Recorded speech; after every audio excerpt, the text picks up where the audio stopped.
Hey guys, what's up? Gino Benito here, and I wanted to make a quick video.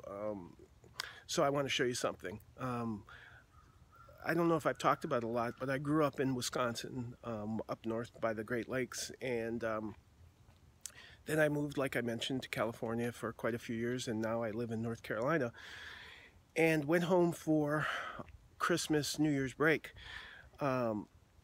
And while I was in Wisconsin, the weather was pretty typical. It was about 40 below zero, which is cold, but not unheard of. And there was about 60 inches of snow, and got on a plane and came to North Carolina expecting it to be normal North Carolina weather, and we have this. Um, and I don't know if you know much about places where it doesn't snow very often, but when it does, the entire place loses its absolute mind. Nobody wants to drive, and those that do go about 2 miles an hour and crash into people and trees and mailboxes and things like that. So it's been a little bit insane for the last 3 days. But today, thankfully, it's melting. So I'm pretty sure things will get back to normal. But anyway, like I mentioned, I grew up in Wisconsin, and that's where my big collection lives. I just never was able to get it on the moving van to move it here. And so what I do is, when I have a few books that I think are noteworthy or things that I want on my person, I'll go and bring them back, a few hundred at a time. And that's kind of what I did this time. So what I did was brought books. I'm looking kind of to thin out my collection a little bit. As I've mentioned before, I collected pretty heavily in the 90s. I used to work conventions every month in Los Angeles. In fact, those of you that are from, you're probably familiar with the Shrine Auditorium. I used to do that one every month and stuff like that. But I used to do a lot of spec books. I used to do a lot of flipping and stuff like that. And as I've talked about, I always retook the money and put it back into the hobby. I'd make a few dollars here and then buy some more books and stuff like that. And that's kind of what I still do, but at a much smaller scale. So anyway, what I did while I was home in Wisconsin was separated my entire collection into basically what I feel were key books, and I have books that are, just your average run-of-the-mill dollar books. I have about 4 or 5 long boxes of what I feel are pretty, not super significant, but significant keys. First appearance, death of, stuff like that. And then I've got probably 6 or 7 long boxes of stuff that's just not, everyday stuff, things that I like to collect, but not anything that I would, not anything that's really that noteworthy. What I did on this last week is brought probably about 200 books. I didn't have room to bring a lot of stuff on the plane, so I just got a small suitcase and lined it with bubble wrap and newspaper and cardboard, and brought home probably about 200 books or so. And what I felt that made the most sense was to sell stuff that I think is going to spike, I'm hoping, a little bit spike, and things that I had multiple copies of. Keep a couple for myself and then sell the rest. And these are things that I wanted to sell that I feel are tied in possibly with the upcoming movies that'll be released before I get home again in summer. So stuff that probably stuff that's related to Venom and Carnage and Cable, Deadpool, and the Dark Phoenix storyline. So that's what I'm going to show you. And for those of you that collect, keep an eye on these covers. These are things probably to look for, and I would kind of watch the market a little bit as well. In my experience, when stuff hits, when the previews start coming out for Venom, which I think are the first one is supposed to drop this week, the first little teaser or maybe some stills or stuff like that, typically there will be a correlation with a jump or a spike in the books that correlate to that. So keep an eye on that. And that's sort of the difference between things now and then things when I collected. You have movies now, and that really seems to have jump-started kind of interest on what I call non-everyday collectors to the people that want to get a book or two just to correlate with a movie. They're a fan of a character. Say they're a fan of Carnage, for example. They don't collect other stuff. They just want stuff relating to Carnage. And the same with Deadpool and things like that. So those are, those are the people that will help kind of help with a spike in certain books and certain characters and whatnot. And anyway, I guess that's just my philosophy. So keep an eye on that. If you have these books and you're looking to make a couple bucks, what I recommend doing is keep a reading copy, a copy for yourself. And if you have multiple copies, it'd be a good time probably to sell some. Because what typically happens, as you've probably seen in DC, the Justice League and stuff like that, is books will spike, and then after the movie's out, depending on how it's received, they'll either stabilize or sometimes they'll drop. And so if you're looking to make a few bucks, do it while it's while it's hot. So that's my thing. I'm gonna say bye for now. The next thing you'll be seeing is the books that I brought back from Wisconsin with me. Alright guys, I'm going to do this a little different. Normally I would put these on a stand, but I literally just unpacked a lot of them, so I think the easiest thing to do is show them to you in the piles that they're laid out in. A couple things. This kind of breaks continuity. I know I've been showing what I call my treasury books, basically stuff that, and I've been doing it alphabetically. And these are things, again, that I brought home with me, sort of the idea being these, I hope, will tie in nicely with the next few months' upcoming movies. So if you have any of these books, you may want to keep an eye on them, see if they spike or if they do real good as far as increasing in value, and a good time to sell if that's what you're considering doing may very well be prior to the movie's opening. Again, when they start showing previews and stuff like that, interest tends to spike a little bit.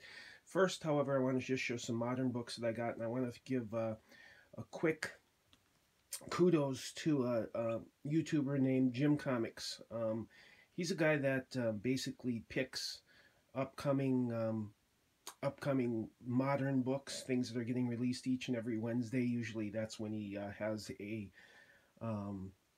new video up, Comic Book Day. And he's real good, probably one of the best at picking what he feels are going to be modern books that are key, will soon be key books. He tends to pick stuff that quickly gets sold out, and I can tell he knows his stuff, man. He does his research. He checks the upcoming movie news. He checks Preview Magazine and stuff like that, and he's pretty good about picking modern books. So check his stuff out. And again, I've kind of watched his stuff and followed some of the stuff he does. But anyway, I'll show you some of the modern books. I know I've shown this one before. This is Batman, of course, annual number 2. But they've just come out with a new print, hit shelves last Wednesday, and this is what the second print looks like. It's got a red skyline instead of a white skyline, and I thought it was kind of cool. Another book that he mentioned is SpiderMan 792. This is a variant cover. I got a couple of these. And there's also another variant which looks like this. This is a cool variant cover as well. And he also mentioned this Batman, which is Batman 38. My understanding is this has potential too on down the line for a new character as well. So if you can get these for cover, go get them. They're good books, and the story is actually very good too. There's a lot to be said for these books. Also Batman and Signal number 1. There's a couple covers for this. There's one with just the Signal in front, but this is a cool book. And also Batman White Knights variant with the alternate Joker on the cover. This is kind of...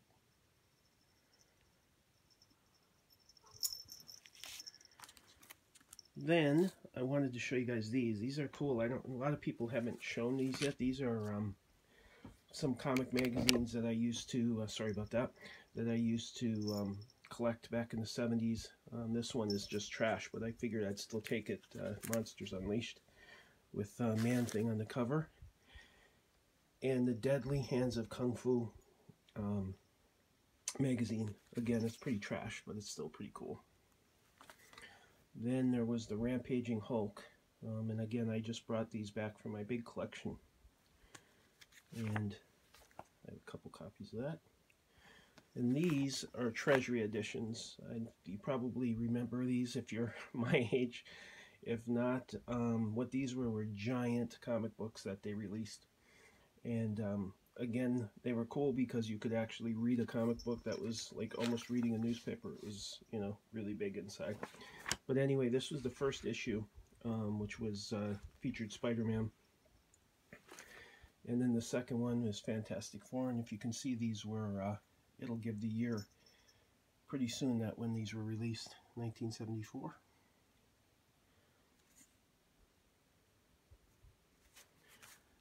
And the Hulk was issue number 5. I don't know. I don't think I was able to buy 3 and 4. I don't know why. I don't think they made the newsstand where I bought my books back then. Number 7, which was the Avengers. And number 9, which was a team-up. Number 11, which was the Fantastic Four, cool Dr. Doom's story. And they reintroduced Spider-Man with issue 14. I think this was the next couple of years. If you notice, this is 77, so this would have been like a new run. Also Morbius down here. And then this one was the first time that Spider-Man and Superman fought. This was,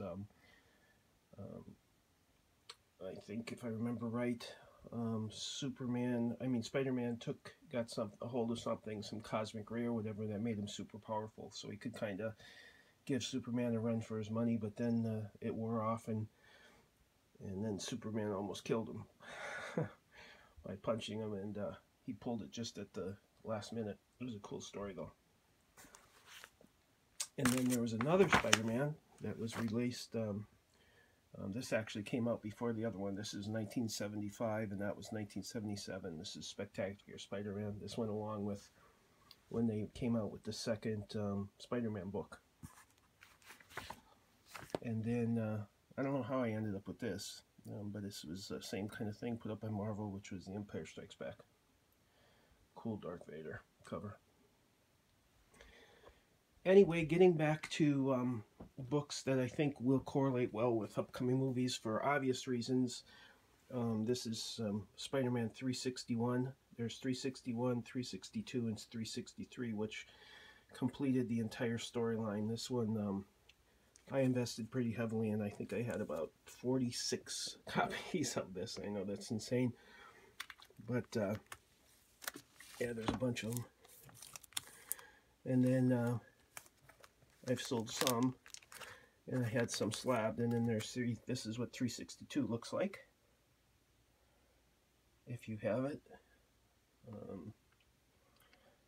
And then 363, and by this issue, word had got out that 361 was a big seller. In fact, went into a second printing, so they probably printed a few million of these, so there's a lot of them around. They don't sell all that well for that reason. Everybody already has them. But anyway, 361 and 2 and 363. And don't let anybody sell you one of these with a silver cover saying it's a first print. There's a silver cover. This is all silver. That's a second print. All right. Then I bought these back just simply because they were in really good shape. These are Wolverine. They have nothing to do with upcoming movies, and however, this one has a good Cable cover, and I'm thinking that Cable will get hot after Deathpool 2. Which leads me to this book, which is Cable issue 1. This is the first book from his indefinite series. There was I think a 3 or 4 book mini run, and then this was the first one when the his own book after that. And then this is the New Mutants, just before, I think, 86. There's a cameo of Cable in this with cool Rob Liefeld and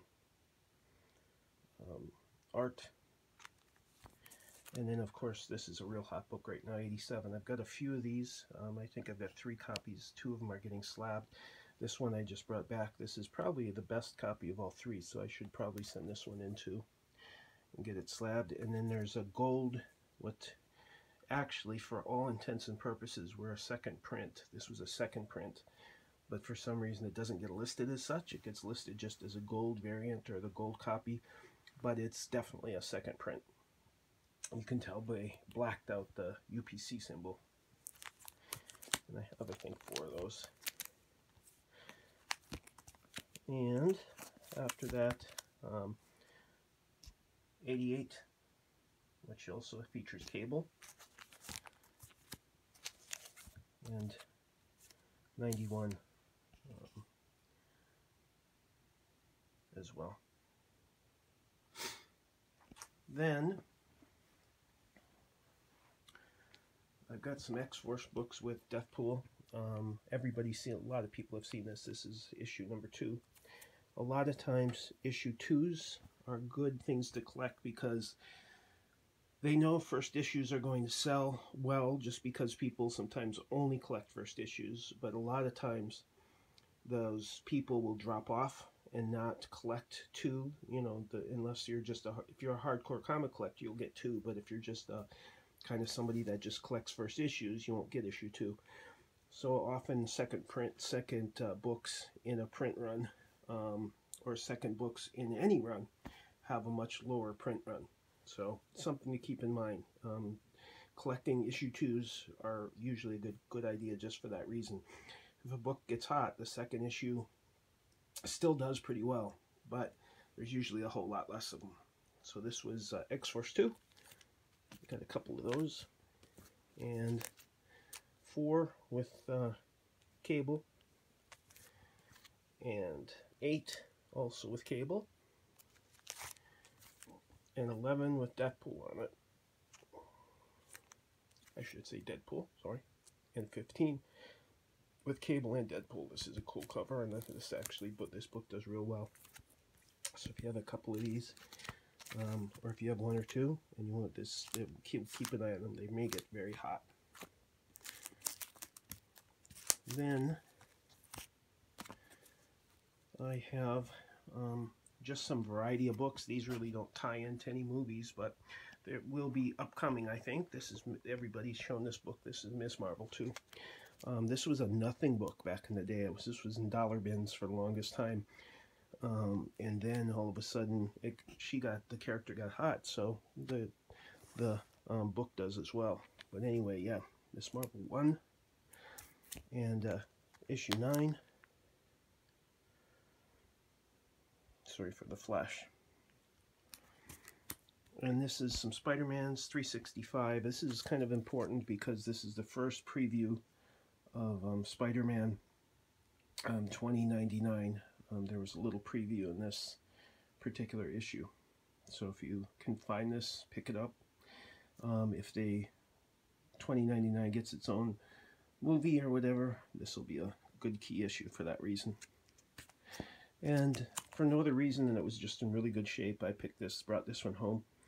This is Team Up 12, usually where there's Werewolf by Night. There's also Moon Knight. I don't know if he's in this book or not. I don't think so. And then New Warriors 1. Turn this way. It might have less. I've got one of these getting graded as I speak, and this one is the second copy, and I know that they're going to be soon featured and stuff, so I figured it was a good book to bring. Guardians of the Galaxy with Marvel Presents. This was the first team, or the new team, as with the different characters and all that. And then a pretty okay, not excellent, copy of House of Secrets '92. I bought this at a convention. I just wanted to have the first Man Thing or Swamp Thing in my collection, and that's why I got this. I always really liked that character. And this is, once again, is going with the New Warrior theme. This was their first full appearance. They do a cameo in Thor 411. This is where they did the first full appearance before they got their own book.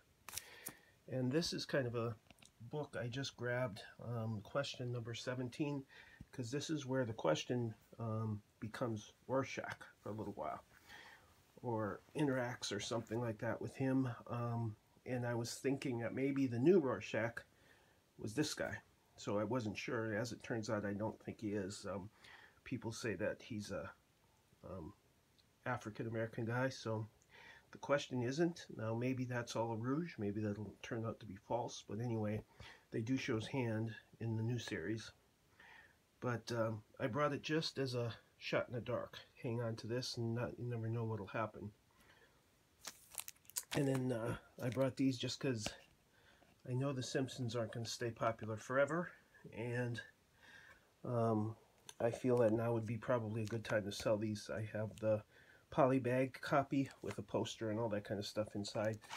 This is false. It's just a different bag from a different book that I used to keep this intact. And then I have a copy that does, I already opened and read, that does the posters gone and all that kind of stuff. And black costume, Web of Spider-Man 18.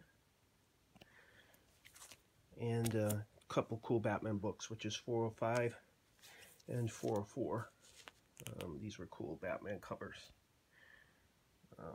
Frank Miller. Can't beat that. And then just because I didn't know what exactly was going to happen with the character, I brought a couple Darkhawks home. I have two of them.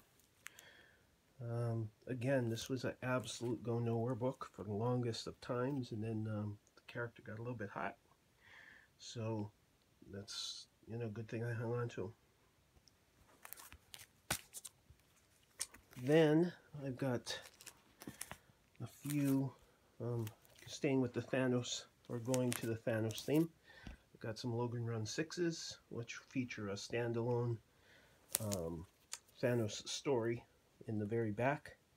I've got a few copies of those. I've got 1, 2, 3, 4 of those, and often you'll find these guys in the dollar bin just because nobody knew. Most fringe collectors didn't know, you know, they just thought it was a Logan's Run book. They didn't know there was a second story in there that it had any importance whatsoever, so these often end up in the quarter, dollar bin, stuff like that, so keep an eye for them. And then, because of the Dark Phoenix movie, I brought some of these. And this was when I was collecting. This goes back to my own personal collection. I'm the single owner of these books. This is 101. Cool Jean Grey cover. And 107. I just grabbed my whole run. I did sell some of these, unfortunately, in between. This is issue 116.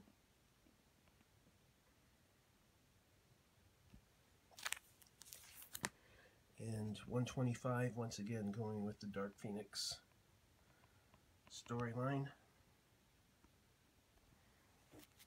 I'm thinking there will be some continuity in the movie with these books. 129.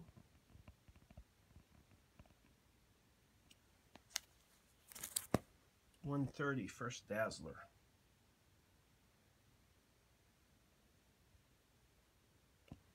And 131, White Queen.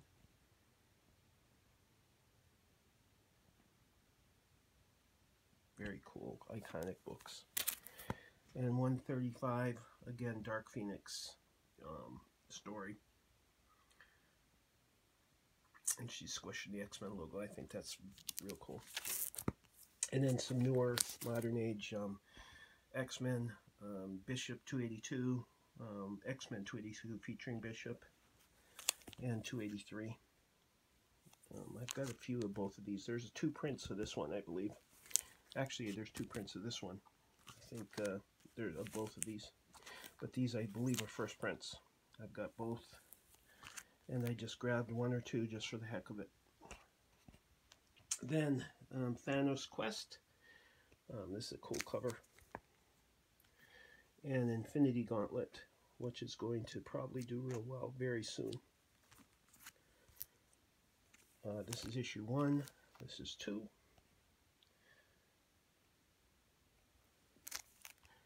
And this is 4. This is probably my favorite cover of all the Infinity Gauntlets. That's just so badass right there. That Thanos, come and get it. And then Infinity Gauntlet number 6. And it switches then to Infinity War. I've got a few of these. Got issue 1. Then I've got Warlock Infinity Watch. Got a few of these too. Issue 1 and then 2. And 3. And then an old Warlock from his first series, number 9. Or number 6, excuse me. It's a cool cover.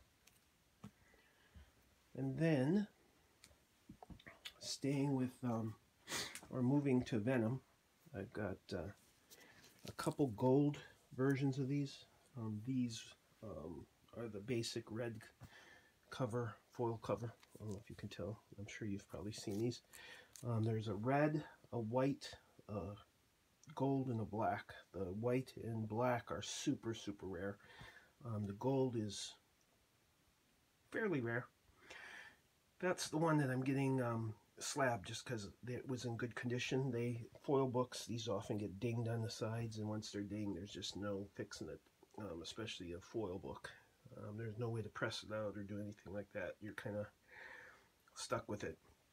But anyway, I think I got about 15 or 20 of these I brought with me, hoping that I can find an audience for them.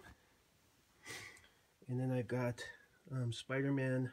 Again, these don't really, these go with mainly the Venom theme. I'm thinking Venom will get hot. We'll see what happens. This book isn't doing too much right now, but again, it's just a cool cover. Special edition number 1. And then Spider-Man Unlimited with Maximum Carnage storyline number 1. And then a second copy. I know I've shown this one before, issue 316 and 332 and 344 with the first Cassius Cassidy, I believe, the fellow that becomes Carnage. I think he's featured in this book. So I have a couple of those. And then 345.